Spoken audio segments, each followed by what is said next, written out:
Good morning, everyone. Here we are in Pine Bush. Today we are going to abandon in place this 550-gallon tank, and we're going to install a brand new 330-gallon vertical right there with a tiger loop.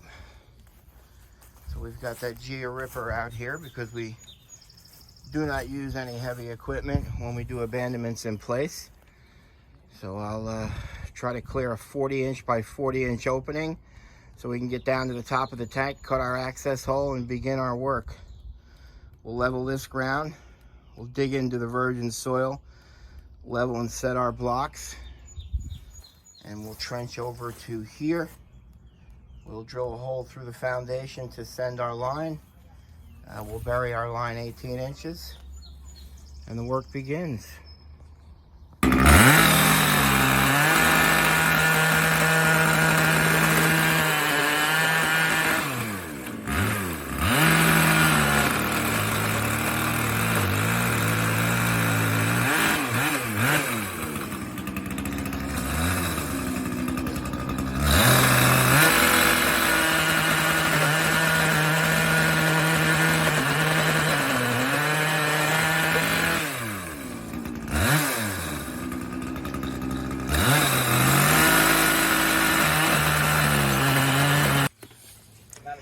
All right, the old man's out of breath, even with that Gia Ripper.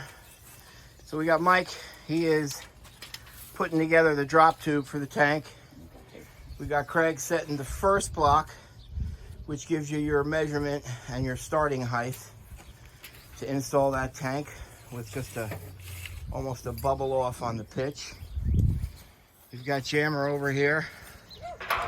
He's installing the duplex bushing. That's where that drop tube is going to go. We've got the tank uncovered. We're going to cut a hole in that. We did not hit the pool line. And a lot of progress so far in the first half hour. And we are now cutting the tank open.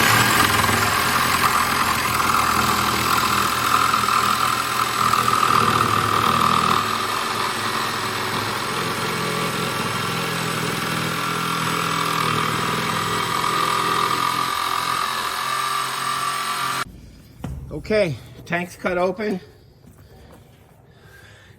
Got probably, I'm gonna say 130 gallons in there. Boys are leveling the tank. Drain plug is on this side, so the tank's got to be pitched that way. So if there's any condensation or buildup in it, it'll flow down to the drain plug. And the process begins, or actually continues. All right, we got Mike suited up. He's getting down inside the tank.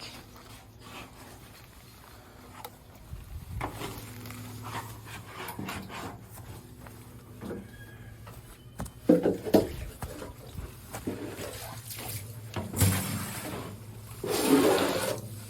don't know why, but Mike likes doing this. So he gladly gets the project. You'll scoop that all out, and then use that spackle knife and scrape the side walls. Get that dry or sludge out. That's a pretty clean tank right there.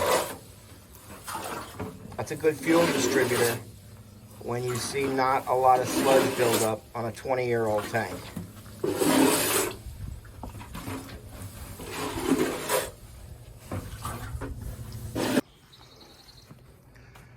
All right, I think that's the last bucket.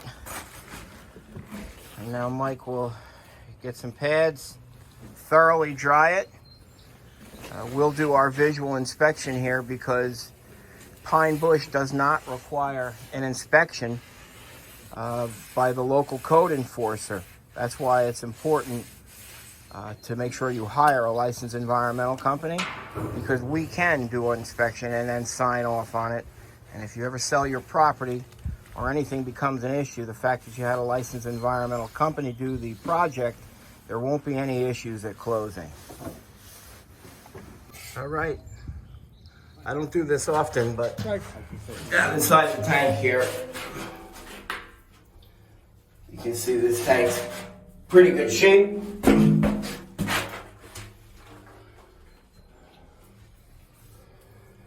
So a lot of people say that there's no sludge in their tank.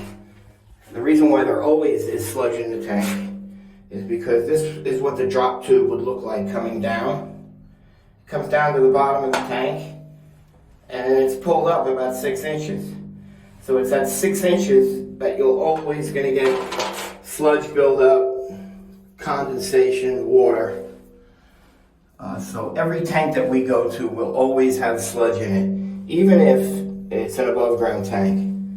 But you can see that this tank is clearly in good shape, thoroughly cleaned, and it's ready to be backfilled with stone. And that was the first and last time I'm ever in a tank. Okay.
Spraying some of the imperfections. That's a special Granby black paint that we get directly from the distributor, so it matches it perfectly. All right, and we're backfilling.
Got about 3 tons already in the tank, which is 6,000 pounds. This is an amazing tool right here. It's called a muck truck. It's a gas-powered wheelbarrow. Very impressive tool. Almost done with this. Probably another 8 more of these, and this tank will be completely filled.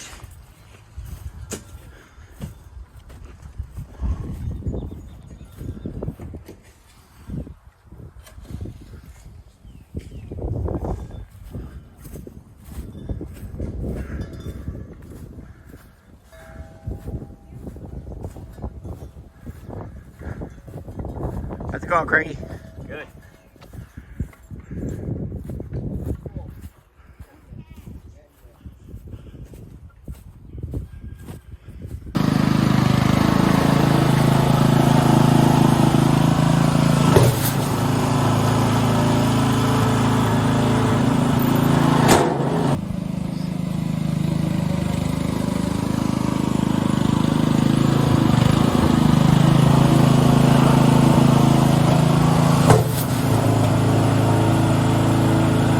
Okay, folks, that's the finished product.